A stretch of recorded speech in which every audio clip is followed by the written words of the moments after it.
सबसे पहले तो बता दूं कि उस कविता वो 81 ईस्वी में लिखी गई ओम प्रकाश वाल्मीकि जी द्वारा। एक दलित बहुजन चिंतक थे। मैंने उस कविता को पढ़ने से पूर्व ही कहा कि इसका किसी जाति विशेष से नहीं है।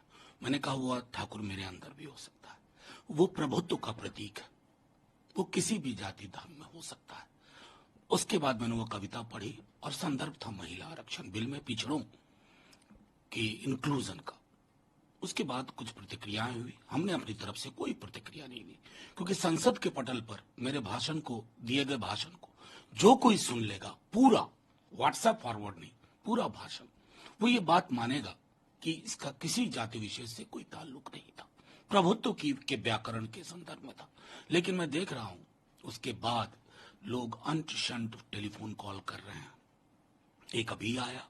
तो इस तरह के कॉल्स में 72 घंटों में देख रहा हूं कि मेरी पार्टी ने लिखा भी, मेरे राष्ट्रीय अध्यक्ष ने खुल करके सारी बातें सामने रख दी।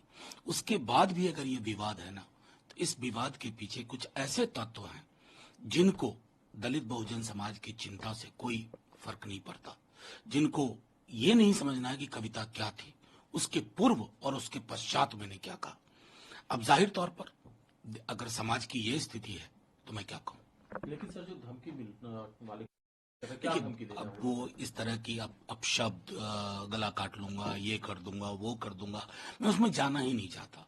मेरा समाज बहुत विशाल है, ये देश, इसमें मुझ जैसे लोग अगर एक कविता का पाठ नहीं कर सकते हैं संसद में बाप डिस्क्लेमर दे करके कि इसका कोई जाति विशेष नहीं, ये ठाकुर मेरे अंदर है, ये न्यायालय में है, विश्वविद्यालय में है, ये मैंने शुरू में भी और अंत में भी कहा, लेकिन उसके बावजूद अगर ये है तो मैं समझता हूं जो भी सत्ता शीर्ष के लोग हैं गौर करें कि हमारे समाज में क्या हो रहा है। मान लीजिए आप मेरे साथ कुछ कर बैठा, कोई फर्क नहीं पड़ता, लेकिन क्या इस तरह का संवाद नहीं होना चाहिए?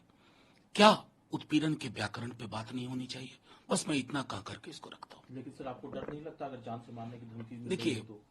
अत्यंत सुरक्षा में भी लोग दुनिया से चले जाते हैं।